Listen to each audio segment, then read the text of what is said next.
Welcome to the FinGlimpse podcast, where we analyze the world of business, finance, and the economy. We cover the latest market news, economic trends, and some interesting businesses. As a standard disclaimer, this podcast is for informational purposes only and should not be considered investment advice. Always do your own research. Now, let's get started. Okay, let's unpack this. Imagine a nation aiming not just to bolster its security, but, planning a whole transformation of a key industry. The goal, to become a global leader right when it hits its 100th year of independence. That's what we're diving deep into today. India's really ambitious vision for its defense industrial sector, looking all the way out to 2047. And the basis for our deep dive today is this detailed thought leadership piece. It's from KPMG, working with the Confederation of Indian Industry, that's CII, and also the Society of Indian Defense Manufacturers, SIDM. It really maps out a strategic path, roadmap for the next couple of decades, actually. Absolutely. So our mission here today is to really get our heads around this vision. We'll look at, where India is right now, compare that to these pretty huge goals, figure out the big challenges and gaps holding things back, and crucially, explore the specific plan and the recommendations this report details to get there. And the vision statement itself from the report, it's quite powerful. It's framed as Atmanirbhar, Agrani, and Atulya Bharat 2047.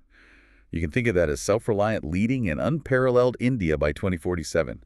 The aim is really crystal clear for India to become a global leader in defense manufacturing. And that's built on, achieving serious self-reliance, becoming a major exporter, and really pioneering some cutting-edge niche technologies. That's the North Star, right? So how are we going to tackle this? We'll start by breaking down what self-reliant, leading, and unparalleled actually means for the sector, looking at the specific strategic goals. Okay. Then we'll face the current reality versus these aspirations, like what's the gap? We'll dig into the hurdles the report flags, and finally dive into the specific actions recommended across key areas. R&D, talent, production, rules and regs, partnerships, infrastructure, the works. It's a really comprehensive plan, yeah. And understanding it gives you, the listener, a fascinating peek into India's strategic thinking, its industrial potential, and, its future place on the world stage. This isn't just about tanks and planes. It's about innovation, industry, strategic independence, economic muscle. Exactly. So let's get started. Let's dive into these strategic goals first. Okay. So the vision, like you said, Atmanirbhar, Agrani, and Atulya Bharat 2047. It's basically broken down in the report into three main pillars, three key strategic vectors. Right. Let's take them one by one. First up, self-reliance, or Atmanirbhar. The idea here is for India to achieve a high degree of self-reliance in defense stuff by 2032. So that means really targeting specific critical things for homegrown development and, cutting down dependency on foreign suppliers for military kit. Right. Self-reliance is really positioned as the bedrock. Yeah. Historically, India's leaned heavily on imports for defense. The report notes something like 65–70% used to be imported. Now, recent efforts have definitely seen a big jump in contracts with Indian industry. They mentioned 177 out of 193 contracts worth over INR 2,009,050 crore in FY 24-25 went to Indian firms. But India is still one of the world's top defense importers. The report cites data showing India had about an 8.3% share of global imports between 2020 and 2024. Yeah, 8.3%. So the goal is high self-reliance by 2032, but right now, still a top global importer. That's quite a jump needed in less than a decade, isn't it? What does the report say are the main roadblocks to hitting that self-reliance target? Yeah, it is ambitious. Several key gaps are pointed out. First, there are these persistent tech dependencies in really critical areas. We're talking advanced avionics, jet engines, missile propulsion systems, sophisticated subsystems for missiles, that kind of thing. Yeah. Still largely sourced from overseas. Second, there's what the report calls an R&D lag. Investment is going up, sure, but the speed at which research turns into actual deployed cutting-edge tech, it's seen as slow. Defense R&D spending as a percentage of the total defense budget is still, relatively low. Around 3.93% in the upcoming FY 25-26 budget. Compare that to leading defense nations, they're often at 10–15%. And what about the actual industrial base inside India? Is it, ready to scale up for this? Here's another point. Right. The report notes the current defense industrial base is still heavily dominated by the defense public sector undertakings, the DPSU's government-owned companies. They account for over 70% of production. Right. Now, the private sector is definitely growing, getting more involved, but the wider ecosystem, especially for defense startups and the smaller guys, the MSMEs, they need a lot more support to really scale up and innovate effectively. Plus, there's a recognized skills gap in very specialized fields, not enough testing infrastructure for complex systems, and these ongoing complex regulatory hurdles that can just slow everything down. Got it. So building that strong self-sufficient base, tackling those tech and R&D gaps, empowering the private sector, that's foundational. That's Vector 1 self-reliance by 2032. What's the second strategic goal then? The second vector shifts the focus outwards. It's about becoming a major defense exporter by 2038. And the report sets a really specific, bold target. It's in the executive summary, getting India into the top 5 global exporters of high-quality defense equipment and technology. Top 5 global exporter. Wow, okay, that really underlines the scale of ambition here. From being a major importer to a top 5 exporter.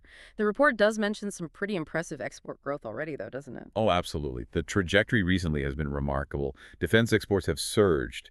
I mean, from just around INR 686 crores back in 2013-14 to roughly INR 23,622 crores in 2023-24. That's huge. That's like a 30-fold increase in a decade. Yeah. The Indian government has a nearer-term target, too, hitting INR 50,000 crores in exports by 2029. And exports are already going to over 100 countries, with the private sector playing a big role in this growth. Okay, that rapid growth is fantastic momentum, definitely. But where does India actually rank globally right now, based on that INR 23,000 odd crore figure?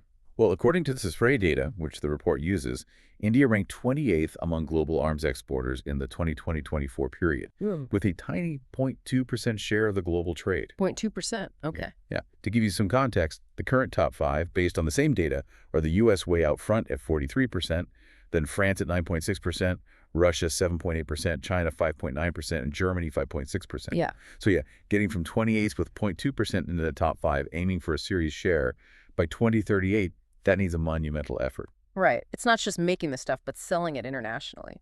What are the main hurdles the report sees for achieving this top 5 exporter dream? Well, technological competitiveness pops up again, but viewed through an expert lens this time.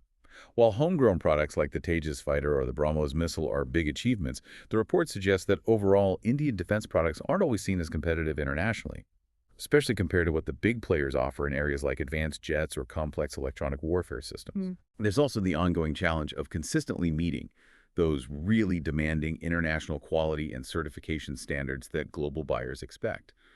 Building that brand recognition, that trust for made-in-India defense gear in crowded global markets, that's crucial and needs real focus. And the report suggests that defense diplomacy, using government links to help make sales happen needs to be used more effectively, more strategically.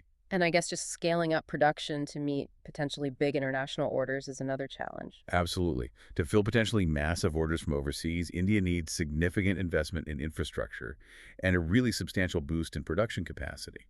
The report also points out that the link between defense R&D and the industrial base needs to be tighter to ensure there's a steady stream of innovative export-ready products coming through. Okay, so we have self-reliance by 2032, top 5 exporter by 2038. Those are incredibly ambitious goals. What's the third strategic vector in this vision? The third one looks even further out. It aims for global leadership in critical niche technologies by 2045. This is about being right at the cutting edge, not just making existing tech, but actually pioneering advances in specific areas that will define the future. Okay, like what sort of technologies are we talking about here? The report specifically calls out things like artificial intelligence, AI for military use, autonomous systems, think advanced drones, robotic platforms, quantum computing, hypersonics, which are extremely fast missiles, advanced materials, space defense capabilities, and cyber defense. These are seen as the pillars of future military power, and the vision is for India to actually lead the world in developing and deploying solutions in these areas. Right. Where does India stand in this high-tech race right now? India's definitely made progress in homegrown tech development, like we said. Tejas, BrahMos, Agni missiles, those are examples. The report notes India's ranking on the Global Innovation Index has jumped significantly from 81st in 2015 to 39th currently. So there's strong potential in the wider innovation scene. It's good. However, when you look at these specific, really bleeding-edge technologies like genuinely advanced military AI, offensive or defensive hypersonics, practical quantum tech, the report describes India's efforts as being, well, in the early stages compared to the global frontrunners. So what are the key gaps stopping India from reaching that global leadership spot in these critical niche areas by 2045? Insufficient R&D funding is a big one again, especially for pure research, fundamental tech development. The current level just isn't enough to really compete with the leaders in these super complex fields. The private sector's role in high-value, long-term R&D in these niche areas is also pretty marginal right now. Hmm.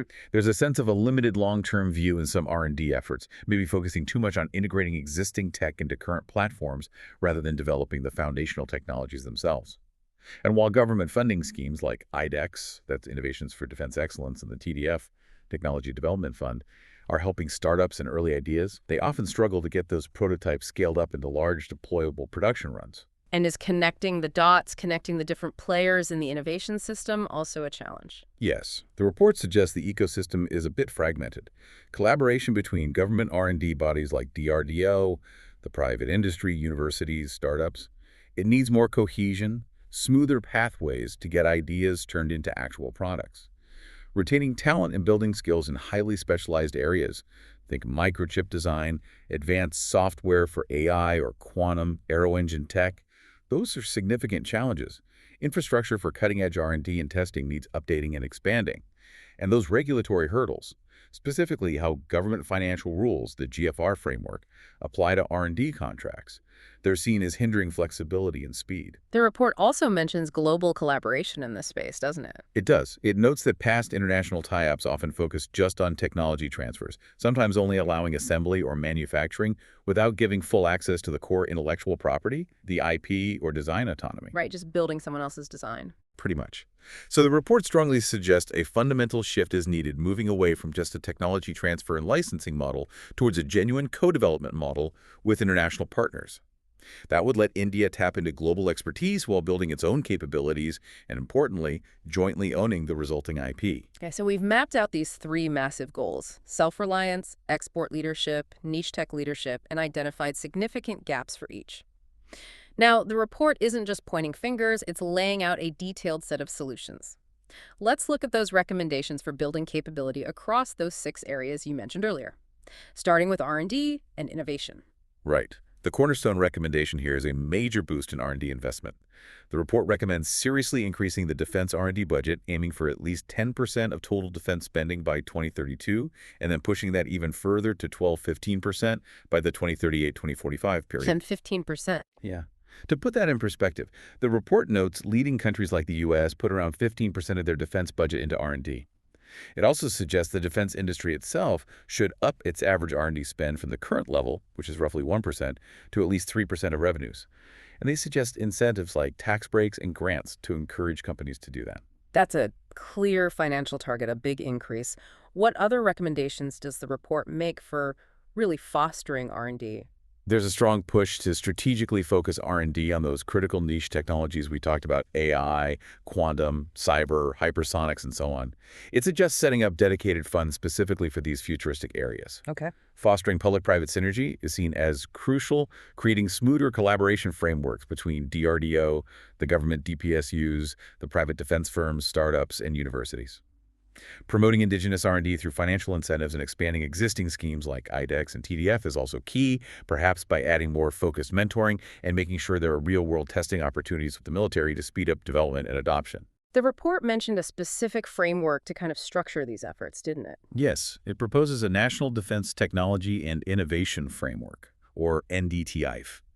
This is pictured as a structured system with 3 interconnected parts: a Defense Technology Planning Group, DTPG, to pinpoint priority tech areas, a Defense Technology Investment and Development Council, DTIDC, acting as a high-level body for strategic funding decisions and overall direction, and Technology Centers of Excellence, COEs, dedicated, maybe independent R&D hubs designed to boost collaboration and turn cutting-edge ideas into actual prototypes faster.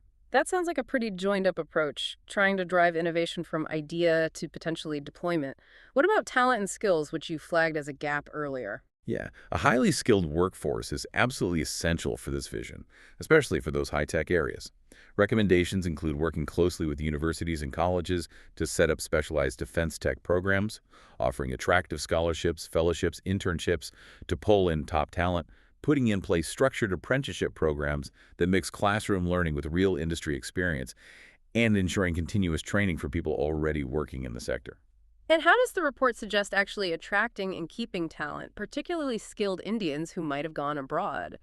It recommends offering competitive salaries and clear, appealing career paths within the defense sector. To tempt skilled expats back to India, the report suggests creating attractive roles in advanced R&D and strategy, providing practical help like relocation support and good benefits packages, actively building global networks to connect with the India diaspora, and really showcasing the exciting opportunities opening up in India's fast-growing defense and tech sectors. Okay, moving on to building up defense production capabilities. How does the report propose strengthening India's manufacturing muscle to meet both the self-reliance goals and those big export ambitions? Improving financial support and access to money is seen as key. The report suggests using schemes like production-linked incentives, PLI, government payouts, to boost local manufacturing based on sales and viability gap funding, which helps bridge the financial gap for projects that make sense economically but aren't quite commercially viable on their own. Right. It also suggests using export credit agencies to help with international sales and classifying defense manufacturing under priority sector lending by banks. That would make it easier for companies, especially the smaller MSMEs, to get loans. Developing a resilient local supply chain is vital, encouraging local manufacturing through Make in India, setting up reliable local suppliers for critical parts, and giving the industry long-term visibility on demand so they can invest with confidence. And what about fostering partnerships in the manufacturing space? Yes, encouraging joint ventures with global firms and facilitating tech transfers are important. But the report strongly pushes for incentivizing co-development programs with international partners, letting Indian private companies actively participate in these collaborations. Boosting quality and compliance is also critical for exports, setting up dedicated quality assurance cells, ensuring consistent adherence to global defense standards like AS9100 or ISO standards, and building a strong global brand reputation through focused marketing, showing up at international defense shows, and providing solid, reliable after-sales support. The report also gets into specific tax incentives for production and related services, right? It does. It suggests extending the concessional 15% corporate tax rate, which currently applies to new manufacturing setups, to the defense sector more broadly. For MRO, that's maintenance, repair, and overhaul, a really important part of keeping equipment running, it proposes offering a 15% corporate tax rate as well. There's a suggestion for time-limited tax holidays for certain strategic defense investments and offering weighted deductions, maybe 200%, for R&D spending specifically in defense. For defense MRO, the report explores the idea of a 0% GST rate goods and services tax, or at least matching it with civil aviation MRO by extending the 5% GST exemption on imported parts to defense and applying that rate to domestic MRO parts too, to level the playing field. Okay, that gets into quite some detail on the financial levers. Yeah. Next up, regulatory and procedural reforms. You mentioned regulatory hurdles earlier as a pretty big challenge. Yeah, this is flagged as a really critical area needing change to make the whole vision possible. The report calls for a simplified, transparent, and flexible regulatory framework. It specifically suggests looking into a single window clearance system for defense projects to seriously cut down bureaucratic delays across different ministries and departments. Adaptive policymaking is also recommended, basically meaning policy shouldn't be set in stone, but should be constantly reviewed and updated to keep pace with fast-changing technology and the defense landscape. And what about the procurement process itself? That's often pointed to as a major bottleneck. It is. The report highlights issues like really long procurement cycles, procedural delays at various points from the initial green light, the acceptance of necessity or AON, to actually issuing the tender, the request for proposal, RFP, to industry. Tender cancellations are also noted as really disrupting companies' business plans. Yeah, that must be frustrating. And a key point raised is the limitation of the L1 concept, where the lowest bidder automatically wins, especially for complex, high-quality, strategic defense systems where, frankly, the cheapest option might not be the best in the long run. So the recommendation is to move beyond just looking at the lowest price tag? Exactly. The report strongly argues for shifting towards a quality-come-cost-based selection, or QCBS method for choosing defense equipment. This lets the procurement process weigh up both the quality and technical merit alongside the cost. The aim is to get better gear that might cost more up front, but could have lower running costs and better performance over its life. Makes sense. It also proposes fixing strict, shorter timelines for all procurement milestones and ensuring there's accountability if those timelines slip. The report also brings up the need to review, or maybe even get rid of, the application of general government financial rules, the GFR framework to defense R&D procurement, arguing they just aren't suited to the flexible, sometimes unpredictable nature of R&D work. Are there other procedural challenges mentioned in the report? A big one is creating a truly level playing field between the government-owned DPSUs and the private sector. The report notes that current practices can still, maybe unintentionally, favor DPSUs, sometimes through orders given directly rather than through competitive bidding. Cutting down procedural delays and getting the necessary licenses for defense manufacturing and exports is also highlighted.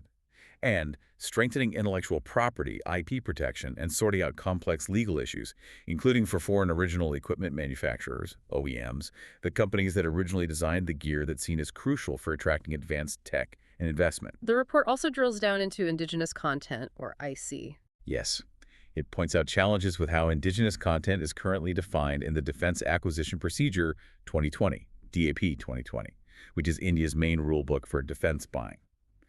The current definition focuses on the value of manufacturing in India, but gives limited incentives for vital services like engineering support, after-sales service, and skill development, things that are crucial for real self-reliance and a strong ecosystem. So what's the fix?